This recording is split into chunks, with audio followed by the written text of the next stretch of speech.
आज एक दिन का अधिवेशन है। हमें बहुत खुशी है कि मराठा समाज के रिजर्वेशन के लिए आज जो है बिल पेश होगा, हम उसका स्वागत करते हैं। पर इसी के साथ मेरा कहना है, किसी समाज के साथ अन्याय नहीं होना चाहिए। ओबीसी का जो कोटा है उसमें कोई कटौती नहीं होना चाहिए, उनके साथ इंसाफ होना चाहिए। मैं आपको दिखाता हूँ ये अध्यादेश, ये जो 2014 का अध्यादेश है, इसमें मुस्लिम समाज के रिजर्वेशन के लिए सारी चीज़ें लिखी हुई हैं कि सचर कमेटी ने क्या रिकमेंडेशन किया था। पूरे देश में मुसलमानों के हालात चेक देखने के बाद रंगनाथ मिश्रा ने पूरे देश में मुसलमानों के हालात का पता लगाकर रिपोर्ट दिया। महाराष्ट्र में विलासराव देशमुख साहब की सरकार ने रहमान कमेटी बिठाया था, उन्होंने भी 8% रिजर्वेशन के लिए दिया। और ये मुस्लिम समाज की बात नहीं है, ये जो मुस्लिम समाज के लोग जो इसमें है, जो गरीबी रेखा से नीचे आते हैं, विशेष मागास प्रवर्ग के लोग, जो उस समाज के लोग हैं जिसमें दिया हुआ ये यहाँ पर अध्यादेश आ चुका है। परंतु कांग्रेस सरकार, एनसीपी एक साथ रही, बीजेपी सरकार आई, अभी फिर से सरकार चल रही है, परंतु कोई सरकार इस पर बात करने को तैयार नहीं है।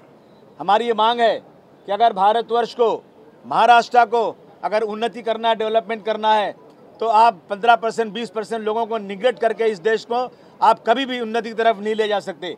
एक समुदाय के साथ लगातार अन्याय हो रहा है और वो लोग मुस्लिम वोट तो चाहिए उन्हें, मुसलमानों से बातें तो बड़ी बड़ी करते हैं, परंतु मुसलमानों के साथ इंसाफ करने को तैयार नहीं। हमारी ये मांग है सरकार से कि ये जो बेईमानी हो रही है, ये जो अन्याय हो रहा है, इसको ख़त्म करो और मुस्लिम समाज को भी रिजर्वेशन दो। मुझे लगता है इस मुल्क के अंदर सीधे उंगली घी नहीं निकलती, टेढ़ी करनी पड़ती है उंगली। जब मराठा समाज ने बहुत ज़बरदस्त तरीके से सरकार को बिल्कुल नीचे ला कर रख दिया, घुटनों पर खड़ा कर दिया, तो इन्होंने मराठा समाज का रिजर्वेशन के लिए आज इन्होंने किया है।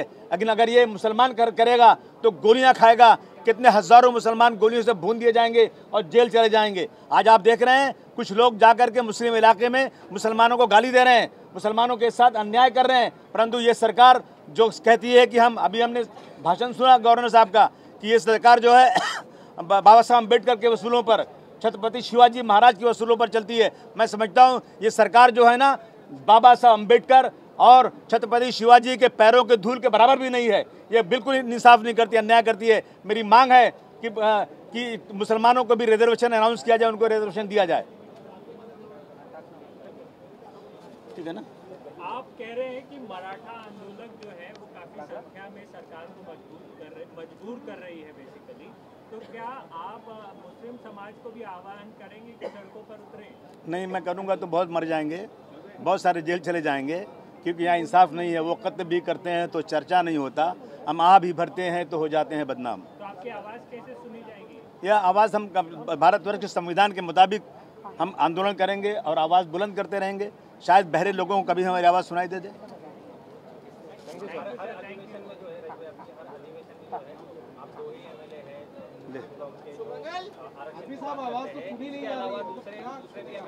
आएगा वक्त।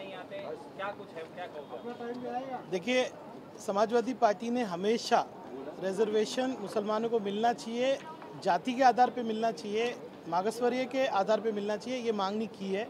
कोई और एमएलए इसमें समर्थन करे ना करे, लेकिन जनाब अबू आसिम आज़मी साहब और हमने हमेशा आवाज़ उठाई है, आवाज़ उठाते रहेंगे। और मुझे लगता है कि सरकार जो है इस पर ध्यान ज़रूर देगी, क्योंकि जिस तरह से अन्याय हो रहा है उस लिहाज से अगर देखा जाए, जिस तरह से मागासवर्गीय की रिपोर्ट आ रही है, आज टाटा इंस्टीट्यूट को वर्क ऑर्डर जो है सोशो इकोनॉमिक सर्वे का 2 साल से नहीं दिया, तो इस सरकार को कहीं ना कहीं न्याय करना पड़ेगा।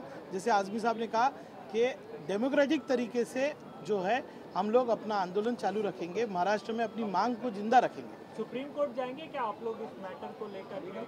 क्या लीगल प्रोसेस में जा सकते हैं? देखिए, हमेशा जो है विधानसभा सत्र में केवल ये देखिए, हाई कोर्ट ने तो कहा है ना, हाई कोर्ट ने कहा है कि देना चाहिए। हाई कोर्ट ने जब कुछ लोग विरोधी जो हैं, उन्होंने जब रिजर्वेशन का 5% अनाउंसमेंट सुना, वो सीधा कोर्ट चले गए और कोर्ट ने 5% मुसलमानों को रिजर्वेशन एजुकेशन में देने का अनाउंस कर दिया। बाकी सर्विसेज में अभी तक वो गौर पे है, रखा हुआ है, पेंडिंग है। तो अभी कौन सी कोर्ट जाएं? ये सरकार को सोचना चाहिए। फडणवीस साहब कह रहे हैं कि ये मुसलमान के धर्म के नाम पर रिजर्वेशन नहीं मिलता। ये अध्यादेश है, इसमें जाति लिखी हुई है, किसको कौन रिजर्वेशन किसको देना है, ये सरकार ने ही तय किया है, सरकार ने ही अध्यादेश निकाला है, कोई किसी मुसलमान ने नहीं निकाला है। जानबूझ करके हर जगह चारों तरफ मुसलमानों को घेरा जा रहा है और उन्हीं का नाम लेकर के सरकार चलाई जा रही है।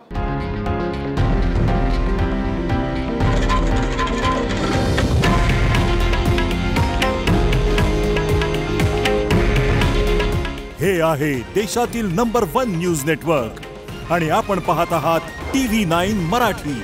काळजी तुमची, हित महाराष्ट्राचं।